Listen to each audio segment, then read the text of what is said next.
우리가 함께 읽을 말씀 민수기 35장, 시편 79편, 이사야 27장, 요한일서 5장 말씀입니다.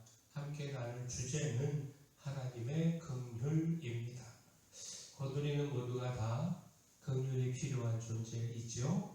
죄 앞에서 스스로를 의롭다 할 수 없고요, 심판 앞에서 스스로를 구원할 수 없습니다. 그러므로 우리에게 필요한 것 하나님의 긍휼입니다. 곧 구원은요, 오직 하나님의 긍휼로 주어집니다. 이사야 27장은 포도원에 관한 노래를 통해서 하나님이 자기 백성을 어떻게 다루시는지를 보여줍니다. 하나님은 자기 백성을 징계하셨지만 원수들을 치신 것처럼 끝까지 멸하신 것이 아니었습니다.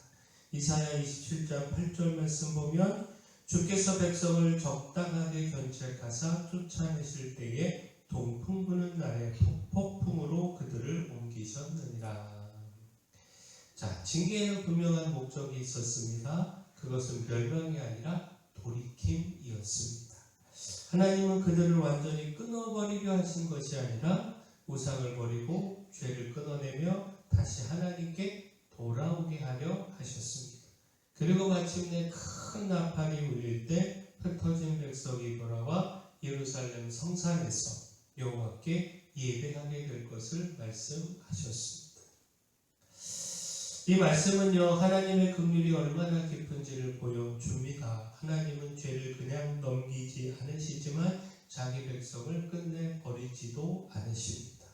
징계 속에서도 긍휼이 있고요, 흩으심 속에서도 회복의 뜻이 있습니다.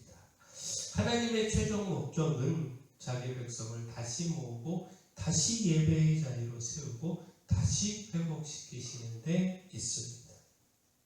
결국 구원은 하나님의 긍휼에서 나오고 회복도 하나님의 긍휼에서 시작이 됩니다.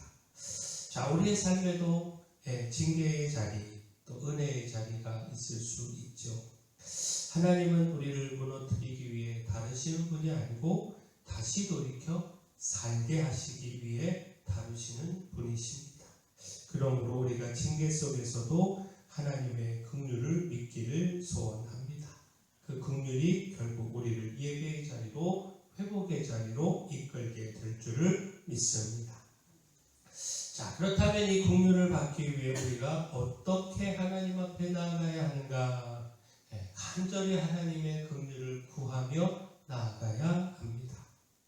시편 79편은 죄와 심판의 자리에서 하나님의 긍휼을 구하는 기도가 무엇인지를 보여줍니다. 시편 79편은요, 이방의 침략으로 성전이 더럽혀지고 예루살렘이 무너진 참혹한 현실 속에서 드린 아삽의 기도입니다. 백성은 죽임을 당했고 하나님의 백성은 조롱과 비방거리가 되었습니다. 그 비참한 상황 속에서 아삽은요, 다른 길을 찾지 않고 하나님의 긍휼을 붙드는 데에 시편 79편 8절 9절 말씀을 보면 우리 조상들의 죄악을 기억하지 마시고 주의 긍휼로 우리를 속히 영접하소서. 우리가 매우 가련하게 되었나이다. 우리 구원의 하나님이여, 주의 이름의 영광스러운 행사를 위하여 우리를 도우시며 주의 이름을 증거하기 위하여 우리를 건지시며 우리 죄를 사하소서. 그는 조상들의 죄를 부인하지 않았고요, 심판이 억울하다고 행변하지도 않았습니다. 오히려 죄를 인정하고 오직 하나님의 긍휼만이 살 길임을 알고 간구했습니다. 자, 이 기도는요, 죄를 가진 자가 하나님 앞에 어떻게 서야 하는지를 보여줍니다. 그 죄의 결과는 심판입니다. 그 죄를 덮을 수 없고 스스로 구원할 수도 없습니다. 그래서 필요한 것이 변명이 아니라 긍휼입니다. 하나님이 죄를 기억하지 않으시고 하나님이 용서하시고 하나님이 건져주셔야만 다시 살 수 있습니다. 결국 구원은 우리의 자격이 아니라 하나님의 긍휼에서 시작이 됩니다. 우리의 삶에서 가장 시급한 것, 체면을 지키는 일이 아니라 하나님의 긍휼을 구하는 일입니다.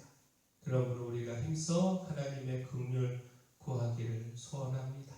그 긍휼만이 우리의 죄를 덮고 우리의 삶을 다시 세운다는 사실 놓치지 않기를 소원합니다.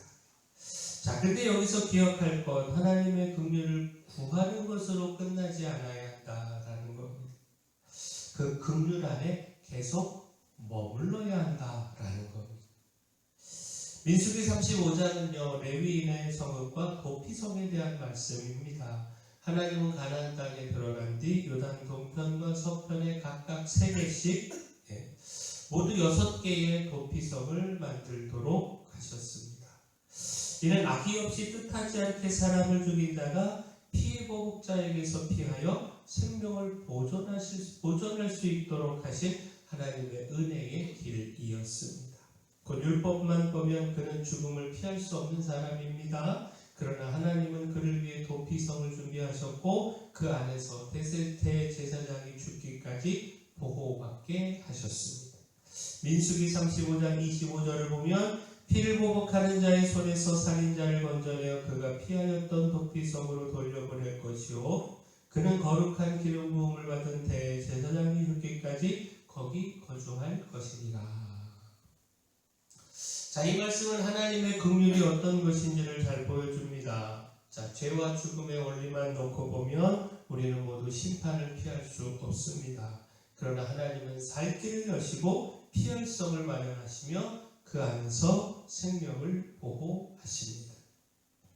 다만 그 긍휼의 울타리 안에 머물러야 합니다. 도피성을 벗어난 사람은 더 이상 보호받지 못했는데 민수기 35장 26절 27절 말씀 보면요 그러나 살인자가 어느 때든지 그 피하였던 도피성 지경 밖에 나가면 피를 보복하는 자가 도피성 지경 밖에서 그 살인자를 만나 죽일지라도 피 흘린 죄가 없나니. 생명이 도피성 안에 있었기에 도피성을 벗어나면 보호를 받을 수 없다라는 겁니다. 자, 이는 곧 하나님은 긍휼을 베푸시되 그 긍휼 안에 거하라고 부르신다라는 겁니다. 자, 결국 무엇입니까? 우리의 삶에서 안전은요 내 판단과 내 의로움에 있지 않고 하나님께서 마련하신 긍휼 안에 있습니다. 우리는 그 은혜, 그 긍휼의 은혜 안에서 떠나지 않아야 합니다. 하나님만이 우리의 도피성이고 그 긍휼 안에 머물 때만 생명을 누릴 수 있습니다. 자, 마지막 이 긍휼의 도피성은요 결국 예수 그리스도 안에서 완성이 됩니다. 그러므로 하나님의 긍휼 예수 그리스도를 우리가 믿어야 합니다. 자, 요한일서 5장은요 하나님께로부터 난 자가 세상을 이긴다 라고 말합니다. 그리고 그 승리는 우리의 힘이나 우리의 결심이 아니라 믿음이다 선언을 하는데 요한일서 5장 4절 5절 말씀 보면 물은 하나님께로부터 난 자마다 세상을 이기느니라 세상을 이기는 승리는 이것이니 우리의 믿음이니라. 예수께서 하나님의 아들이심을 믿는 자가 아니면 세상을 이기는 자가 누구냐. 자, 여기서 말하는 믿음은요 예수 그리스도가 하나님의 긍휼로 우리에게 오신 구원자이심을 믿는 믿음입니다. 곧 우리는 세상을 이길 힘이 없습니다. 죄의 유혹과 악한 권세 앞에서 스스로 설 수가 없습니다. 그러나 하나님은 자기 아들을 보내셔서 우리를 살리셨고 그리스도를 믿는 자에게 새 생명과 승리를 주셨습니다. 그러므로 믿음은요 단지 교리적 동의가 아니고 하나님의 긍휼 안에 자신을 맡기는 일입니다. 예수 그리스도를 믿는다라고 하는 것은 하나님의 긍휼이 내 죄보다 크고 하나님의 은혜가 세상의 권세보다 크다라고 하는 사실을 받아들이는 것입니다. 우리의 삶에서 승리는 오직 믿음에 있습니다. 우리는 예수 그리스도를 믿는 믿음에서 물러서지 말아야 합니다. 고난이 와도 유혹이 와도 흔들리는 상황이 와도 하나님의 긍휼이신 예수 그리스도를 붙들어야 합니다. 그 믿음이 우리를 끝까지 이기게 합니다. 자, 하나님은 긍휼로 우리를 용서하시고 구원하십니다. 그러므로 우리는 그 긍휼을 구하며 그 안에 거해야 합니다. 또한 그 긍휼로 오신 예수 그리스도를 믿어야 합니다. 바라기를 우리가 이처럼 하나님의 긍휼 구하고 거하고 믿기를 소원합니다. 사랑의 주 하나님, 주의 징계 속에 담긴 긍휼을 깨닫고 속히 돌이켜 용서와 구원의 은혜를 누리기를 소망합니다.